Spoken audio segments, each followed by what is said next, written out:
Imagine stepping outside your front door tomorrow morning. Right? You're ready to start your day. Okay. But instead of gravity pulling you down firmly toward the sidewalk, it suddenly pulls you sideways. Oh, wow. That sounds awful. Right. The trees around your neighborhood are bending at these violent 90-degree angles. Parked cars are like sliding sideways into brick walls. So just absolute physical chaos. Exactly. Total chaos. But then you pull out your phone, you open your weather app, and it just pleasantly reads, partly cloudy, mild breeze. That is a deeply unsettling feeling because, your instruments, the tools you trust to navigate the world, they're telling you everything is perfectly normal. Yeah, but you're looking at cars flying sideways. Right. Meanwhile, the actual physical reality on the ground is just tearing itself apart. The foundational rules you rely on, they simply do not apply anymore. And that's exactly where we are today. It is. And just to be crystal clear for everyone listening right off the bat, because we are about to step into a very intense storm here. We are strictly acting as neutral observers today. Definitely. This deep dive is not a financial advice show. We are not here to tell you what to buy or what to sell or, how to manage your real-world portfolio. Yeah, we are absolutely not your financial advisors. Please do not take anything we discussed today and go try to trade on it. Right. What we are doing is purely observational. We are looking at the behavioral logs of proprietary algorithms running in a simulated environment under extreme stress. Just watching the gears turn. Exactly. We're studying how machine logic bends or adapts or just breaks when the normal rules of a financial ecosystem completely collapse. This is just an experiment, and we're here to watch it unfold. And what an experiment it is. So our mission for this deep dive is to analyze a fascinating observation log published by Team AI Lab. This is on their Substack, dated May 13th, 2026. Yeah, a really incredible piece of data. It really is. Inside this log, we get to look under the hood of a battle between two highly advanced algorithmic factions. And they're operating in a market environment that has gone completely sideways, like that gravity analogy. Right. Team AI Lab has basically pitted two entirely opposing survival philosophies against each other. So on one side, we have Team Mountain Climbers. Yeah, and what's fascinating here is their core programming is based entirely on mean reversion. Okay, meaning what exactly? Well, in plain English, their philosophy is all about seeking equilibrium. When the chaotic storm hits, they aren't looking at the flying debris. Right. They are looking for the unmoving rock. They want solid ground. That's their entire goal. And then on the opposing side, you have Team Wave Riders. And their philosophy is the exact inverse of that. Completely opposite, yeah. They aren't looking for safety or like a place to hide. They are programmed to track the surging force. They're attempting to harness the violent momentum of these rough waves and essentially surf the chaos. I love looking at this from a systemic design perspective because testing these two against each other in an environment where historical data is suddenly useless, that is the ultimate stress test for machine logic. Oh, for sure. Yeah, if we think about how they actually function mechanically, the wave riders are momentum bots. Trying to run a momentum strategy in a highly volatile, unpredictable storm is basically like trying to drive a car at high speed, but the steering wheel has a 5-second delay. Oh, wow.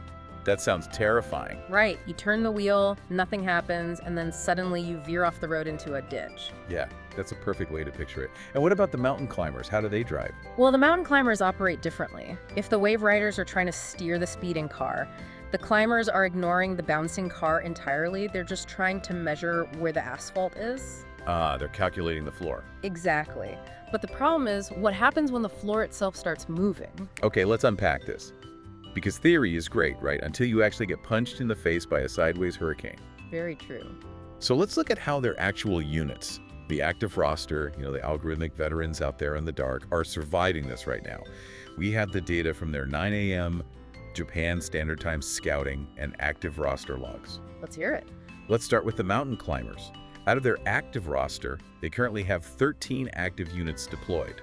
And out of those 13, 8 are managing to hold positive points today. Which, given the severity of the market storm we've described, that is a surprisingly resilient survival rate. Yeah, it really is. More than half of those equilibrium seekers are actually finding a ledge to hold on to. Right. But then I look at the wave riders, and the numbers tell a very different story about efficiency. Their active roster has 19 units deployed. So a lot more exposure. A lot more. They're throwing significantly more algorithms into the fray. But guess how many of those 19 are actually holding positive points? Let me guess, 8. Exactly. 8. The exact same number of survivors. Yeah, think about the wasted energy there. The Wave Riders have 19 units out there, getting absolutely battered just to get the same 8 survivors as the climbers, who only had to deploy 13.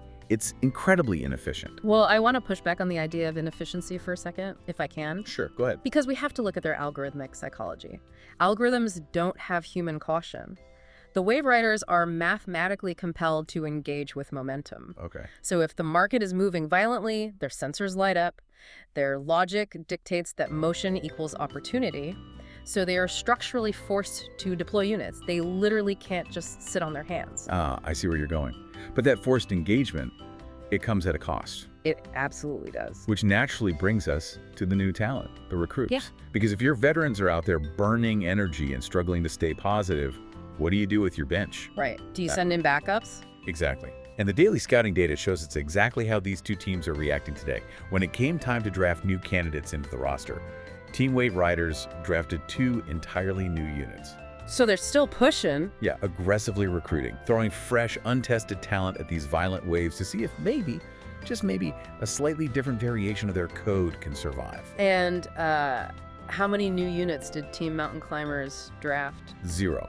Absolutely 0 new talent drafted today. You know, that 0 is loud. Very loud. It shows extreme, calculated, algorithmic patience. Because the climbers are programmed to detect equilibrium, right? Yeah. So if their sensors look out at the storm and mathematically determine there is no solid rock available today, they refuse to deploy. They hold their ground. While the Wave Riders are just constantly throwing new talent into a grinder. Exactly. Hoping one algorithm has the magic formula for today's unique wave pattern, the climbers just wait. It's basically the difference between panic adaptation and cold restraint. But, I mean, patience only matters if it actually pays off in the end. Right, you still have to score points eventually. Exactly. It's one thing to survive the morning, but is anyone actually making it to the finish line? So in Team AI Lab simulation, algorithms are given a 10-session tenure. Basically a 10-day window. Right, a 10-day testing window where they have to survive and prove their logic before they can exit the simulation and log a final score. It's an artificial crucible. Because a single day of positive returns, that could just be a lucky fluke. Oh, absolutely. 10 sessions, though, that proves whether the underlying mathematical logic actually works in the current environment. Right. So let's look at the final scorecard for the units whose 10-session tenure ended today. For the Wave Riders. Yeah. Honestly, it's a bloodbath. Oh, no! Yeah. Yeah. Under assigned exits today, they had nothing. 0 of their units successfully completed a positive mission cycle. The storm just swallowed all their 10-session candidates whole. Wow. A complete washout for the momentum strategy at the finish line. Yep. I mean, like we said, when the steering wheel has a 5-second delay, eventually over 10 sessions, every single car is going to crash. But the mountain climbers miraculously pulled off a final total score of positive 4.2 points today. Okay, that's interesting. Now, I know what you were thinking listening to this. 4.2 points does not sound like a massive jackpot. It doesn't, no. But in an environment where the opposing philosophy is literally drowning and hitting 0 across the board, that positive return is incredible. It's survival. It is. I look at these specific mountain climber units like lighthouses in the dark. Almost all other strategies are disappearing into the black water. But these algorithms found a sliver of hope and a way to exit with a positive return. Which forces us to ask the mechanical question, right? How did they survive? This raises an important question. Why these sectors? Where did they find that unmoving rock in a market where everything is just being thrown sideways? Well, the log actually gives us the answer, and it's fascinating.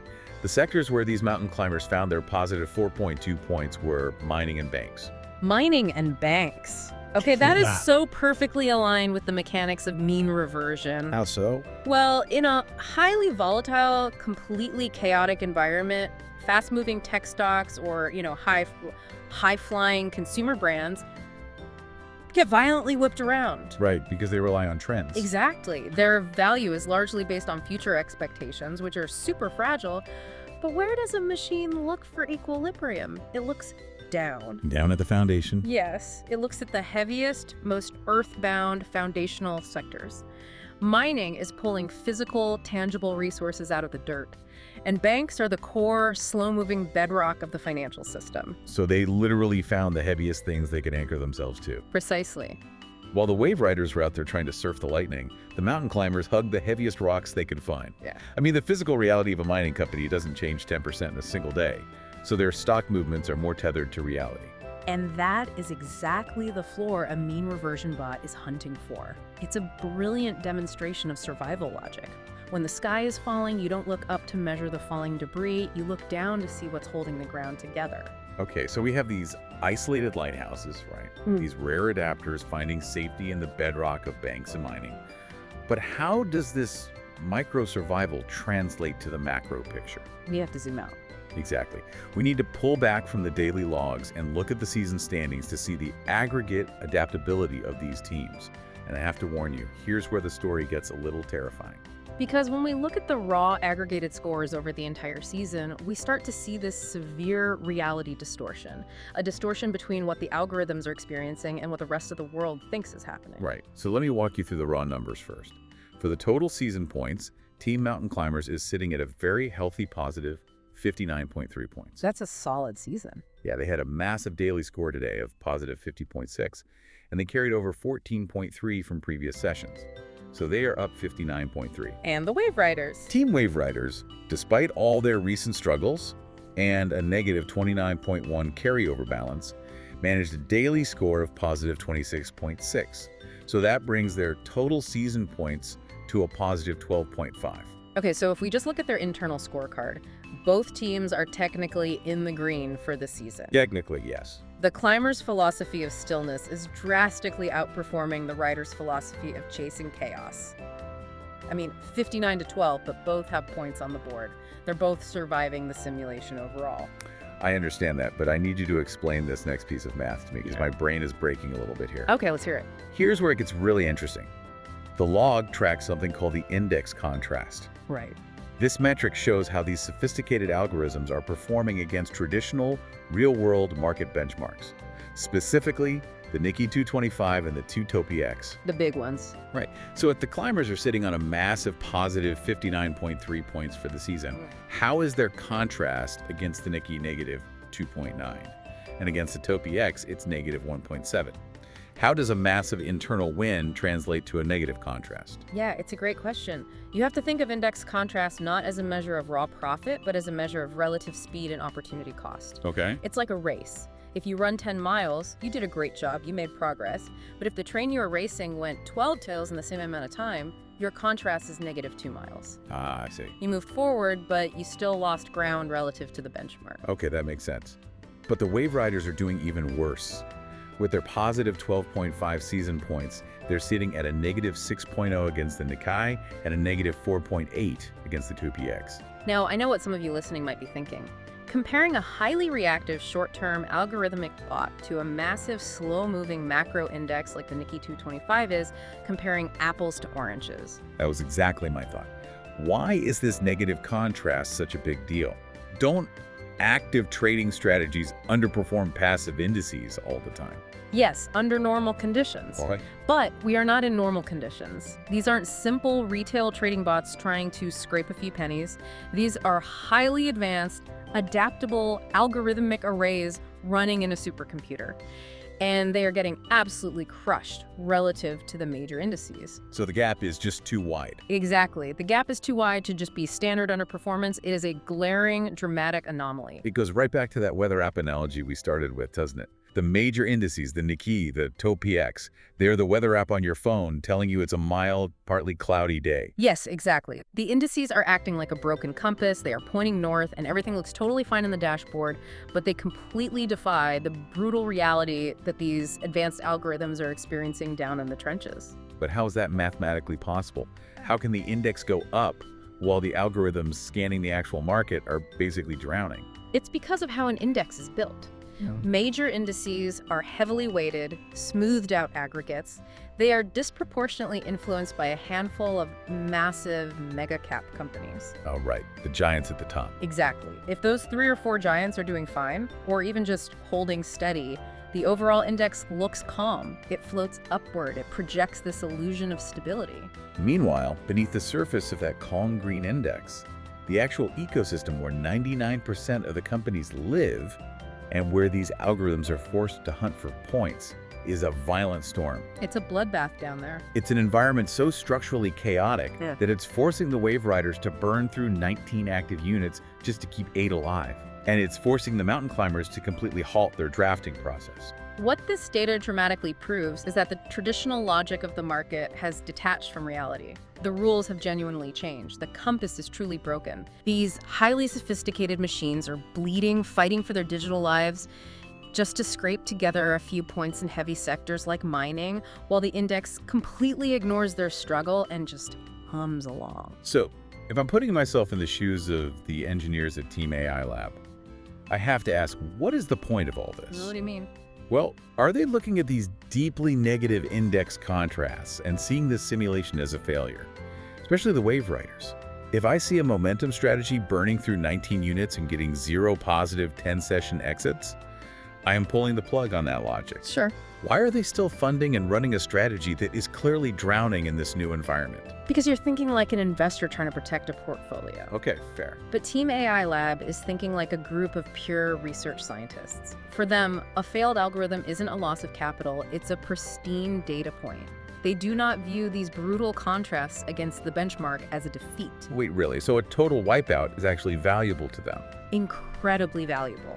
Every single time a Wave Rider unit gets swallowed by the rough waves, every time it fails to make it to that 10-session exit, it provides cold, hard, mathematically perfect data on exactly where the current market gravity shifts. Ah, I see. It's the scientific method applied to market chaos. Exactly. A failed experiment isn't a loss, it's a discovery of exactly what doesn't work under these new bizarre conditions. It is a totally cold but intensely forward-looking stance. They aren't trying to win the day, they are mapping the dimensions of the anomaly. Yes, sorry, I mean that is precisely the point. By observing how the Wave Riders fail and analyzing exactly why the mountain climbers' lighthouses managed to survive by clinging to the banking sector, they are gathering the raw building blocks for a new paradigm. They're learning the new rules. Right. Today's algorithmic bruises are the blueprints for tomorrow's structural victory. They are quietly learning the new rules of gravity, while the rest of the market is still blindly trusting the broken weather app. Wow, it's an incredible, sobering perspective. They are mapping the terrain of tomorrow by watching their creations fail today. Exactly. So let's recap the vital takeaways from this wild observation log. Right now, in this simulated storm, the mountain climber's philosophy of seeking stillness and equilibrium is vastly outperforming the Wave Riders' philosophy of chasing momentum. 59.3 points to 12.5. Right. The algorithmic veterans that are holding steady in the heavy, unmoving rocks of mining and banks are surviving. Meanwhile, the new recruits desperately trying to surf the chaotic momentum are getting washed out before they can finish their 10-session tenure. But you know, the most important takeaway isn't who won or lost today. It's the fact that both teams are fighting a historically bizarre environment that completely defies the standard benchmarks. The reality on the ground does not match the dashboard. Exactly. And neither team is stopping. They will run the scouting logs again tomorrow. They will deploy the active roster again tomorrow. The experiment continues, gathering more data on a market that no longer plays by the old rules. Which leaves you, listening to this, with something really profound to think about. We all rely on benchmarks in finance and economics, even in our daily lives. We rely on the dashboard to tell us how the world is doing. We do.